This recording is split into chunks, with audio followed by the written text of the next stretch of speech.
Do you know that some of the richest countries in the world have also the highest rates of depression and anxiety? Studies have shown that while money can make life more comfortable, it doesn't guarantee happiness. In fact, once our basic needs are met, having more money doesn't bring more joy. And still, many people chase after wealth and success, believing that they will finally feel fulfilled. We often hear people say, God has blessed me. Maybe when they get a new job or buy a house or enjoy good health. And yes, these are wonderful things. But what does that mean? Does that mean that when someone who struggles financially, or that a person who is battling illness or that is facing hardship isn't blessed by God? In today's gospel text, Jesus gives a very different picture of what it means to be blessed. Instead of saying, the rich, the comfortable, or the powerful are blessed, he says, blessed are the poor, the hungry, and the sorrowful, and the persecuted. But that's not what we expect. So what does Jesus really mean? What does it mean to be blessed in God's eyes? Now, when Jesus says blessed in the Beatitudes, he's not talking about a passing feeling of happiness. The Greek word that he uses, makarios, describes a state of being deeply satisfied, deeply fulfilled, with a deep and unshakable joy. A fulfillment that comes from being in the right relationship with God. And remember, being in the right relationship with God, no matter what life throws our way. Think about it. Jesus is not saying you will experience happiness when you are poor, when you are hungry, or when you are mourning or grieving. That wouldn't make sense. Instead, Jesus is revealing a powerful truth that those who trust in God, even in life's most difficult moments, they are truly blessed because they are living in right relationship with God, and ultimately they will share in His kingdom because their hope is anchored on something greater than what this world can offer.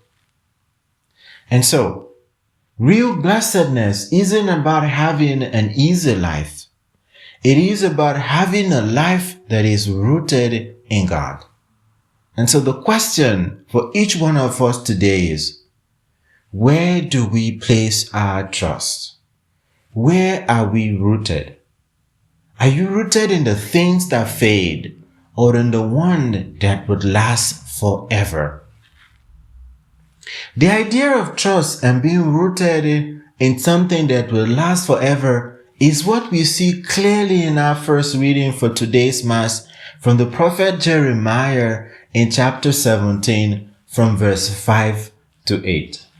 The prophet Jeremiah uses a striking image of two trees to depict the difference between those who trust in human strength and those who trust in the Lord. One is like a barren bush in the desert, struggling to survive, while the other is like a tree planted by flowing waters, thriving and bearing fruit in every season.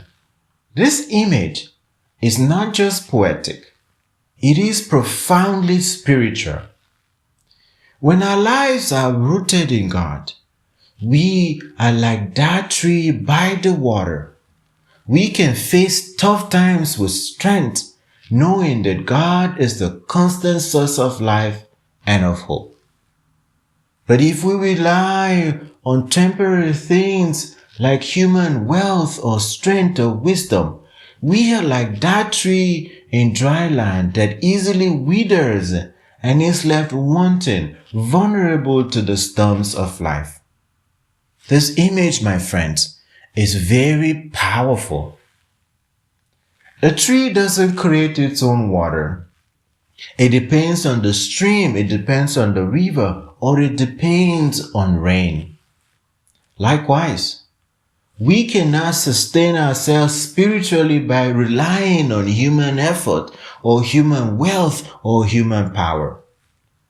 True security comes when we root ourselves in God and in God alone.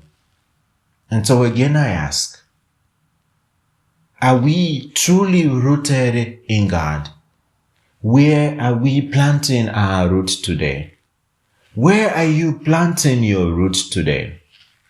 In today's gospel text, from Luke in chapter 6, from verse 17, and then verses 20 to 26, we hear Jesus share the Beatitudes in what is called the Sermon on the Plain.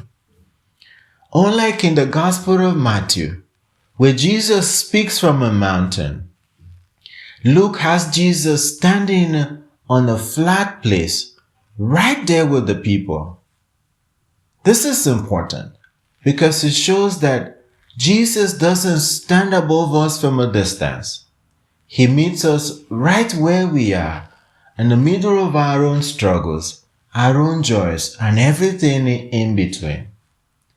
The Beatitudes in Luke's Gospel today turns everything upside down. Jesus calls the poor, the hungry, the sorrowful, and the persecuted blessed, while the rich, the satisfied, and those who receive praise from people receive warnings. He says, "Blessed are you who are poor, for yours is the kingdom of God. Blessed are you who hunger now, for you will be satisfied. Blessed are you who weep now, for you will laugh. Blessed are you when people hate you, for your reward will be great in heaven." At the same time, Jesus warns those who are comfortable. He says, "Woe to you who are rich now, for you have received your consolation. Woe to you who are full now, for you will be hungry. Woe to you who laugh now, for you will mourn and weep. Woe to you when all speak well of you, for that is how false prophets were treated." This message from Jesus is a radical one. In a world that often equates success with material wealth and happiness with comfort, Jesus challenges the idea that happiness comes from having more or being admired by other people. But what does this mean for us today? Does it mean that being wealthy or being successful is bad? Oh no! That's not what Jesus is saying. What Jesus is doing is Jesus is warning us against putting all our trust in these things. When we place our security in riches, when we chase after comfort or live for the approval of others, we end up feeling empty inside of us. But when we rely on God, when we live in right relationship in God, even in tough times, we are truly blessed. The responsorial psalm today echoes this theme of blessedness when he says, "Blessed is the one who places their trust in the Lord." Trusting in God doesn't mean that life is going to be without hardship. It means that when trials come, we will remain steadfast, nourished by the living water of God's grace. Just as the tree planted by the stream bears fruit even in difficult seasons, so too we can remain faithful and fruitful in times of difficulty if we are rooted in God. How then, my friends, can we live out this message in our world today? I have 4 suggestions for us. First, let us place our trust in God's providence. When challenges arise, do not despair. Instead, I invite you to lean on God, because God's grace is sufficient for us in every situation.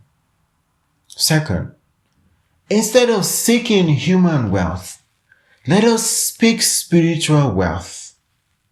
Material things will come and will go.